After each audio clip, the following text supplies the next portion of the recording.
एक कॉमन सवाल जो हमेशा से हमारे दिमाग में चलता रहता है, भविष्य में कैसी होगी हमारी दुनिया।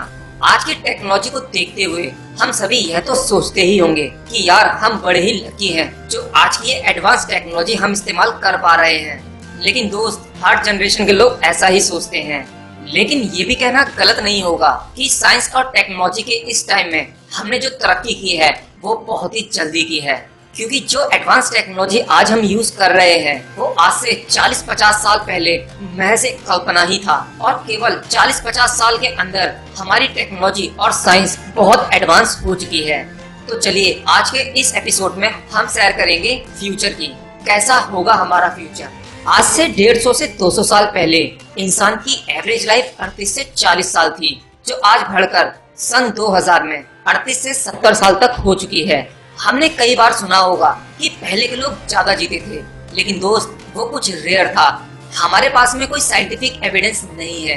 पहले के लोग ज्यादा इसलिए नहीं जी पाते थे क्योंकि उनके पास में आज की तरह मेडिकल फैसिलिटीज नहीं थी, क्योंकि जो भी वायरल डिसीज होती थी तो उसमें लोग जल्दी मर जाया करते थे।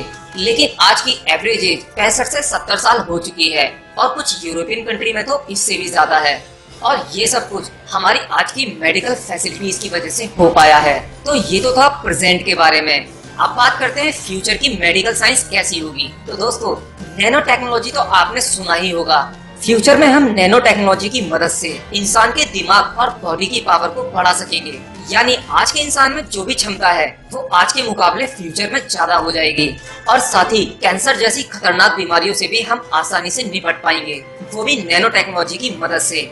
फ्यूचर में खतरनाक बीमारियों को हराने के लिए बीमारी से पीड़ित पेशेंट के शरीर में नैनो टेक्नोलॉजी की मदद से इंजेक्शन के जरिए हम ऐसी नैनो चिप्स को इंसर्ट करेंगे जिससे कि उस पेशेंट के शरीर में इन्फेक्टेड एरिया जो होगा, जहां पर वायरल इन्फेक्टेड होगा, उस वायरस को ये छोटे छोटे रोबोट्स आपके ब्लड में मिलकर खत्म कर देंगे और आपको जानलेवा बीमारी से छुटकारा मिल जाएगा, जिसके लिए आपको दिनों या महीनों तक का इंतजार नहीं करना पड़ेगा।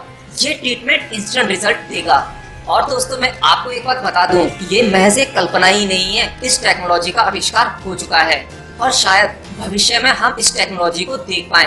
जैसा कि हम जानते हैं, हमारे प्रेजेंट टाइम में डॉक्टर्स की काफी कमी है, जिसकी वजह से बहुत से लोग बिना ट्रीटमेंट के मर जाते हैं।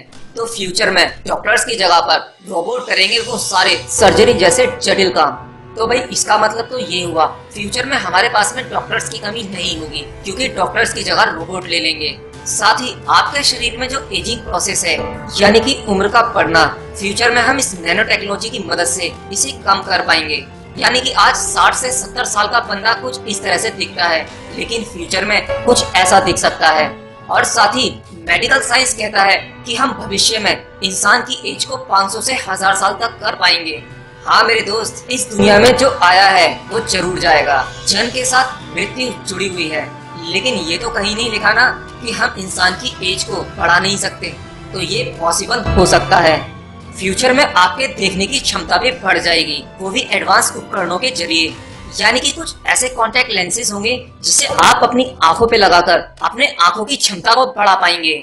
जी हाँ, आपकी आंख ही कैमरे का और दूरबीन का काम करेगी, जिससे कि आप कोई भी दूर की चीज को जूम करके देख पाओगे। लेकिन इन सब के बावजूद हमारी आज की पृथ्वी की जनसंख्या है 7 बिलियन, लेकिन आज से 1000 साल बाद ये हो जाएगी 1000 बिलियन। तो ये भी सीधी सी बात है कि हमारी पृथ्वी ओवरलोड हो जाएगी और हमें किसी दूसरे घर की जरूरत पड़ेगी। और साइंस आज से ही दूसरे प्लैनेट की खोज में लगा हुआ है जिसमें मानव जीवन संभव हो। और इतने समय बाद हमारी पृथ्वी का वातावरण भी चेंज हो जाएगा, सूरज का ताप काफी बढ़ जाएगा और साथ ही समुद्री पानी का स्तर भी काफी बढ़ जाएगा, जिससे कई शहर के शहर पानी में जलमग्न हो जाएंगे। पूरी दुनिया इंटरनेट पर डिपेंड हो जाएगी, सब कुछ एक दूसरे से जुड़ जाएगा इंटरनेट के जरिए। हो सकता है आप सरकार की परमिशन के बिना सोच भी ना पाओ, सपने भी ना देख पाओ। वर्तमान में हम इस्तेमाल कर रहे डीजल, पेट्रोल, कोयला, ये सभी रिसोर्सेज खत्म हो जाएंगे और हमारा विज्ञान ऐसे नए रिसोर्सेज को तलाश लेगा जिससे कि नेचुरल रिसोर्सेज से वो एनर्जी को जनरेट कर पाएंगे। भविष्य में सभी कार इलेक्ट्रिसिटी से चलेंगी और पॉपुलेशन बढ़ने की वजह से भविष्य की कारें हवा में उड़ेंगी भी। तो दोस्तों, ये तो था फ्यूचर के बारे में, कैसी होगी हमारी टेक्नोलॉजी, जिसमें कि ऐसी बेहतरीन टेक्नोलॉजी का नमूना हम आज के समय में भी देख पा रहे हैं। लेकिन मेरे भाई, ये तो जब ही पॉसिबल होगा ना क्योंकि कोई भी सभ्यता जब इतनी तरक्की कर लेती है तो वो नष्ट हो जाती है। और मेरा मानना भी यही है, हम इस टेक्नोलॉजी तक पहुंच सकते हैं अगर तीसरा वर्ल्ड वॉर ना हो। तो ये सभी कल्पना तभी संभव है जब हम तीसरे विश्व युद्ध को रोक पाएं।